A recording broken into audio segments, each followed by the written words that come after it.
Boa noite, está começando agora o Band Cidade. E na edição de hoje você confere. Suspeito de matar sargento da PM em Parnaíba é encontrado morto dentro de presídio. Em 3 dias, 4 casos de abandono de crianças foram registrados no Piauí e no Maranhão.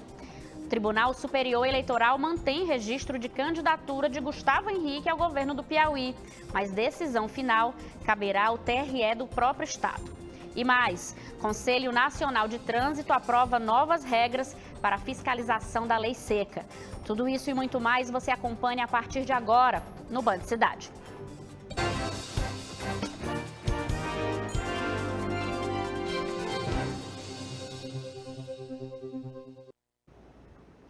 Nos últimos dias foram registrados diversos casos de abandono e maus-tratos contra crianças no Piauí e também no Maranhão. Hoje, quarta-feira, mais um caso foi registrado na cidade de Picos. O Lucas Klisman traz agora uma reportagem especial ampliando informações sobre esse assunto. Na cidade de Picos, uma menina de 3 anos caiu do 3º andar de um apartamento depois de ter sido deixada sozinha. A criança apresentava escoriações nos braços, nas pernas e na cabeça. A mãe foi encontrada em uma adega na região. Quando a gente se depara com situações como essas, vem alguns questionamentos. Deixar uma criança sozinha em casa é abandono de capaz? Existe uma idade mínima para que isso seja permitido? E se a criança já conseguisse cuidar sozinha? A resposta para essas perguntas não está apenas na idade. É preciso avaliar o contexto e os riscos. O Estatuto da Criança e do Adolescente não define uma idade mínima para que o menor fique sozinho. Mas isso não significa que qualquer situação seja permitida. Para que haja a configuração do crime de abandono de incapaz, é necessário que a criança ela seja submetida a um perigo concreto, a um perigo real. A mera suposição de que possa existir o perigo não é suficiente para que se configure o crime de abandono de incapaz. Então, não é toda situação em que a pessoa fica sozinha, a criança fica sozinha, que irá se configurar este delito. Em situações como essas, a atuação do Conselho Tutelar vai além de retirar a criança do local de risco. O órgão também avalia as condições em que elas estavam, orienta a família e define quais medidas de proteção precisam ser adotadas. É necessário que a gente possa relembrar o que diz a Constituição Federal, que é dever da família, zelar, proteger o direito das nossas crianças e adolescentes. Quando o Conselho recebe o comunicado, seja pelos vizinhos, seja pela própria sociedade, cabe a gente averiguar a situação. Procedendo a comunicado, a gente tem que aplicar as medidas de proteção a favor das nossas crianças, conforme o artigo 136 do ECA. E sem dizer que, quando houver de caso de extrema urgência, deve acionar a polícia, porque o abandono de incapaz é crime. E se proceder de fato, o Conselho Tutelar tem que procurar a família extensa para que garanta, que diz o Estatuto, que a criança deve estar no seio da família. Não obtendo êxito, a lei também nos obriga a aplicar a medida de proteção, que é o acolhimento institucional, que nem o Conselho Tutelar, nenhuma rede de proteção deseja que a criança vá para o acolhimento institucional, e sim que ela fique dentro do seio da família. E a responsabilidade pela proteção não termina dentro de casa. Familiares, vizinhos, professores e qualquer pessoa que identificar uma criança em situação de risco deve acionar os órgãos de proteção. O próprio Estatuto deixa claro também quando diz suspeita ou confirmação de qualquer violência contra nossas crianças e adolescentes deve ser comunicada ao Conselho Tutelar, ou seja, a sociedade tem essa obrigação, porque quem fecha os olhos comete crime também. E nós seguimos acompanhando os desdobramentos do caso do homem que teria matado um sargento da Polícia Militar no Piauí, na cidade de Parnaíba. Foi um crime chocante e registrado por câmeras de segurança.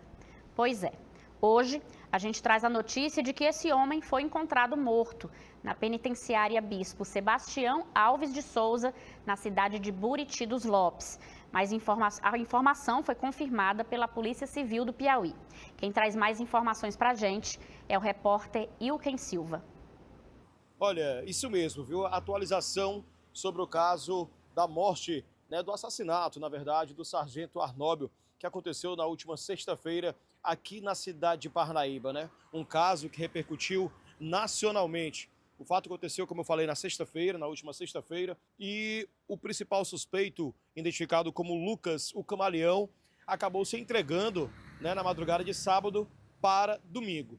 E hoje, nas primeiras horas da manhã dessa quarta-feira, chegou a informação de que ele foi encontrado morto na cela, da penitenciária na cidade de Buriti dos Lopes, para onde ele foi transferido após uma audiência de custódia que aconteceu na manhã da última terça-feira. Aconteceu ontem essa audiência de custódia, no qual o advogado teria solicitado de que Lucas pudesse ficar preso aqui na cidade de Parnaíba, mas ele foi transferido para a penitenciária de Buriti dos Lopes, por conta de que essa penitenciária, a penitenciária nova, aqui teria mais segurança, em relação a esse crime, com medo de uma suposta fuga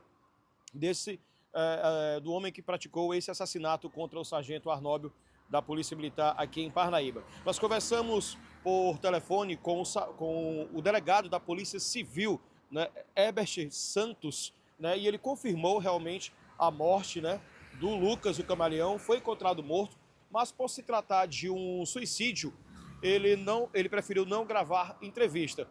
Segundo a Secretaria de Justiça, o corpo foi localizado durante a entrega do café da manhã e a suspeita inicial é de suicídio.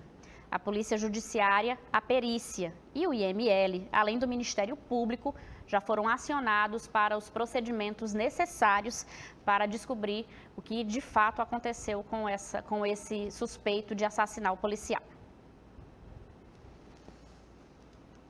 E o número de pessoas desaparecidas no Piauí cresceu mais de 17% em apenas um ano. É o que informa o Anuário Brasileiro de Segurança Pública de 2026. Agora, famílias de pessoas desaparecidas no estado terão pontos de coleta de DNA à disposição para ajudar na busca desses desaparecidos.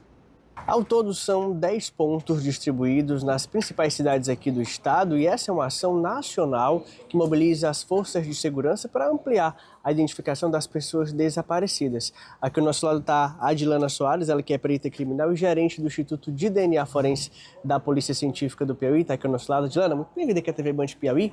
Primeiro, como é que vai funcionar essas coletas, O que é preciso dos familiares dessas pessoas desaparecidas? A mobilização nacional em busca da pessoa desaparecida, ela vai ocorrer de 24 a 28 de agosto. Aqui em Teresina será aqui no Instituto de DNA Forense, no IML também, o atendimento a essas famílias. E funciona da seguinte maneira: os familiares com o boletim de ocorrência de desaparecimento em mãos e com os seus documentos pessoais podem se dirigir aos núcleos de perícia ou ao Instituto de DNA para realizar a doação de material genético.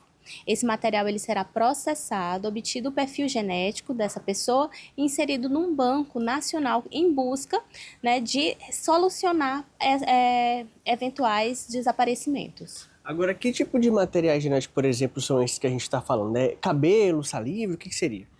A coleta é uma coleta muito simples, é uma coleta indolor. A gente usa um swab e é realizada uma coleta na bochecha dessa pessoa. Além disso, a pessoa também pode vir trazendo um objeto pessoal de uso único dessa pessoa desaparecida, por exemplo, uma escova de dente, um aparelho de barbear, e a gente chama isso de referência direta da pessoa desaparecida. Agora, qual é a importância dessa ação para agilizar também esse processo, De que forma que isso vai impactar também nessa celeridade?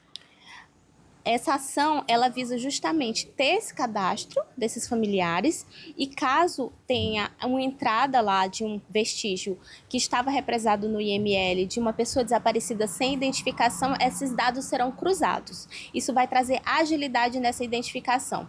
Além disso, uma segunda etapa dessa campanha é a inserção de perfil genético de pessoas sem identidade conhecida, moradores de ruas, pessoas em situação de vulnerabilidade que não tenham sua identificação conhecida.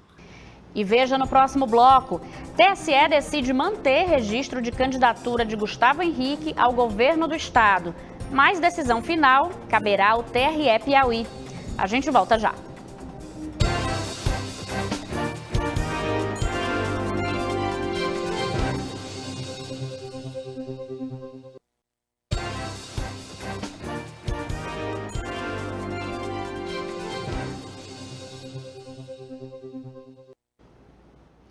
Estamos de volta com Band Cidade e o Tribunal Superior Eleitoral decidiu manter o registro da candidatura do Gustavo Henrique ao governo do Piauí, mas só até o julgamento pelo Tribunal Regional Eleitoral aqui do estado. Você vai entender melhor mais um capítulo dessa novela eleitoral com o repórter Júnior Santos, direto da redação. Boa noite, Júnior. Boa noite, Carlete Nunes e a todo mundo que acompanha o Band Cidade. Venho aqui trazer mais uma vez as informações e movimentações principais da política. E olha, Carlete, as notícias que trago envolvem mais uma vez o Avante aqui no estado do Piauí. E o fato mais recente foi uma decisão do Tribunal Superior Eleitoral envolvendo a candidatura de Gustavo Henrique Leite Feijó. A decisão do ministro Ricardo Vilas Boas Cueva garante o processamento da candidatura de Gustavo Henrique Leite Feijó ao governo do estado pelo partido, ainda que essa decisão não trate da legalidade ou de ilegalidade da convenção que foi realizada pelo partido no dia 30 de julho. Na verdade, da validade ou nulidade dessa convenção. Não foi o objeto da decisão do ministro, que decidiu pela garantia do processamento da candidatura de Gustavo Henrique Leite Feijó. Além, é claro, de também ter anulado em parte a convenção que foi realizada no dia 9 de agosto, justamente por Antônio José Lira, melhor dizendo, no dia 5 de agosto, por Antônio José Lira, que também aprovou uma coligação com o Partido Novo,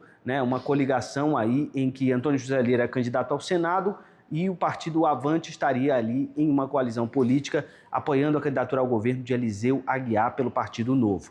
Uma parte do texto da convenção partidária realizada por essa nominata, comandada por Adiel e por Antônio José Lira, na decisão do futuro do partido aqui, no que diz respeito à estratégia eleitoral. Mas a decisão do ministro Ricardo Vilas Boas Cueva decide justamente pela garantia do processamento da candidatura de Gustavo Henrique. Agora, o Tribunal Regional Eleitoral é quem vai se debruçar sobre esses dados da candidatura, sobre esse registro da candidatura, se é válida ou se é nula, se vai ser deferida ou indeferida a candidatura de Gustavo Henrique Feijó. Lembrando que o Tribunal Regional Eleitoral já deu um parecer tornando nula, tornando aí, portanto, sem efeito a convenção realizada por Gustavo Henrique, e também dando legalidade à convenção realizada pela nova nominata de Adiel e Antônio José Lira. A gente segue acompanhando essas movimentações da política e vamos voltar aqui nos próximos dias trazendo a atualização dessa e de demais situações que envolvam o cenário eleitoral no estado do Piauí. Eu sou Júnior Santos e esse foi o Direto da Redação. E direto de Brasília, vamos falar com o nosso correspondente, Napoleão de Castro. Boa noite, Napoleão. Abraçando você, o meu boa noite ao nosso telespectador nesta quarta-feira. Ontem nós falávamos aqui no programa dos números e da corrida eleitoral na disputa para a Câmara Federal. Hoje estamos aqui, Salão Azul, é Senado da República, principal entrada do plenário do Senado e este ano nas eleições de 2026, 2/3 das cadeiras do Senado, 54 vagas, estão em disputa eleitoral nestas eleições. Você vai conhecer agora os números que marcam essa eleição para o Senado. E ontem nós destacamos os números na disputa e na corrida para a Câmara Federal. Hoje os detalhes em relação ao Senado da República. Entre os 54 parlamentares que concluem o mandato em fevereiro de 27, 22 buscam a reeleição. 10 concorrem a outros cargos ou integram chapas como suplentes. E 12 não vão disputar nenhum cargo eletivo. O levantamento foi fechado após o fim do prazo de registro de candidaturas no último dia 15.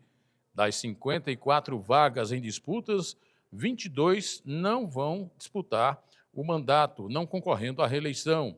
Isso significa que, mesmo que todos os 32 candidatos à recondução sejam vitoriosos, 22 cadeiras terão um novo titular a partir do ano que vem.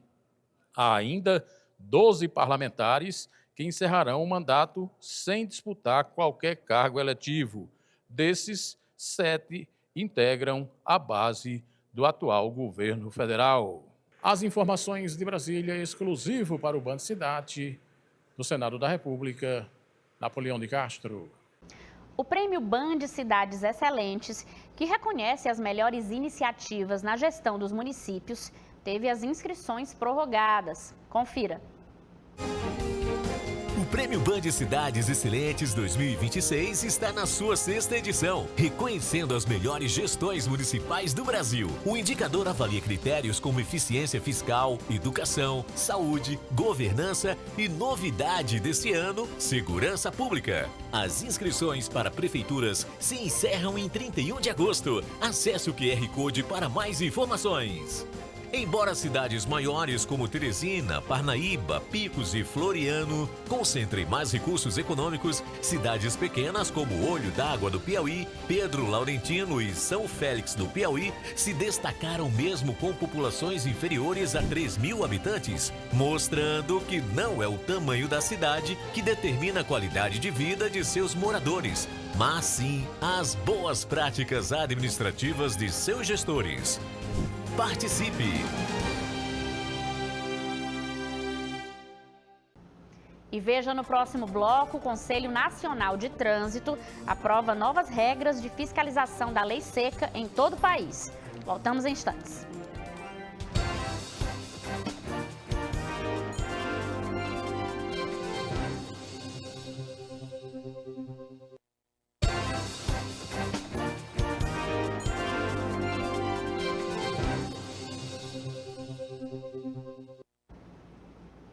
Estamos de volta com o Band Cidade. E o Conselho Nacional de Trânsito aprovou essa semana novas regras para os procedimentos de fiscalização da lei seca, que busca inibir o consumo de bebidas alcoólicas e agora também de drogas por motoristas em todo o Brasil. A resolução não cria novas infrações, mas atualiza os procedimentos para testes de alcoolemia e outras substâncias. A principal mudança é a criação de uma etapa de triagem, que poderá usar pré-teste ou teste passivo. Esse primeiro resultado será apenas orientativo e não poderá sozinho gerar autuação.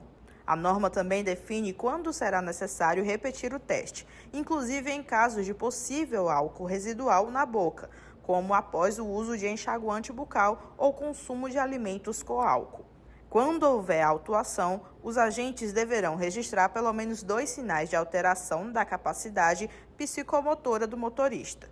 A resolução entra em vigor após a publicação no Diário Oficial da União. Já as mudanças nos códigos de infração terão validade 60 dias depois. Você vai conhecer agora o projeto Polo Runner, que nasceu lá em 2018 com o objetivo de combater o sedentarismo por meio da corrida. A iniciativa cresceu, transformou vidas e hoje já tem mais de 70 pessoas na lista de espera. O grupo virou sinônimo de saúde, superação e qualidade de vida para os participantes. Olha, meu time, eu sei que vocês já viram em muitos lugares vídeos de corrida, matérias, VTs sobre esse esporte que já caiu na graça do brasileiro. Mas aqui é diferente, porque em meio ao polo industrial de Timon, no Maranhão, existe um lugar onde correr ganhou um novo significado. Esse é o grupo de corrida Polo Runner. Polo Runner existe desde 2018, foi um grupo criado para tirar o povo do sedentarismo, em primeiro lugar, e também em meio a uma pandemia, né? A gente passou por uma pandemia e muitas assessorias ficaram paradas. E a gente decidiu continuar, mesmo com a segurança que era para ter sido feita, né? Fizemos direitinho e o grupo foi crescendo. Hoje o Polo Runner está de uma forma tão grandiosa, que temos mais de 70 pessoas em uma fila de espera para entrar no grupo. E se você pensa que aqui é só mais uma equipe de corrida, uma assessoria, calma. O professor Giovan trouxe uma novidade, que transforma o treino em uma verdadeira experiência coletiva. Alex, mas toda corrida tem essa corrida em grupo, tem em todo lugar. Tem mesmo, mas aqui tem um detalhe especial. É em fila indiana. A gente há 2 anos faz esse treino já com a nossa equipe. E aí viralizou. Ele já está com 3.200.000 visualizações. E assim, a gente sempre varia os treinamentos aqui no Polo. Nunca a gente repete treinos. Funciona assim. Todo mundo corre junto, em uma única fila. Uma fila indiana.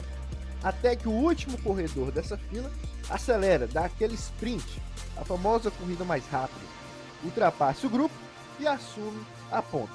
E aí começa tudo de novo, um revezamento de velocidade, resistência e principalmente parceria, que aqui não falta, ninguém corre sozinho. Polo é uma família, né?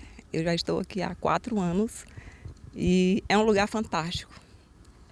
É um lugar que abraça, é um lugar que muda vidas, né? E eu sou muito feliz e tenho uma gratidão muito grande pelo meu treinador, que me fez corredora, me fez maratonista, me transformou numa ultra maratonista. E ele é uma pessoa fantástica, uma pessoa que é exemplo, é uma pessoa que é e parece ser coerente no que ele faz e no que ele vive. E pra gente é uma maravilha grande, uma dádiva estar aqui com ele. Eu digo sempre para ele que ele é o nosso presente. A Elza Fernandes é ultramaratonista, assim como Ferreirinha, outro nome destacado pelo professor Giovan.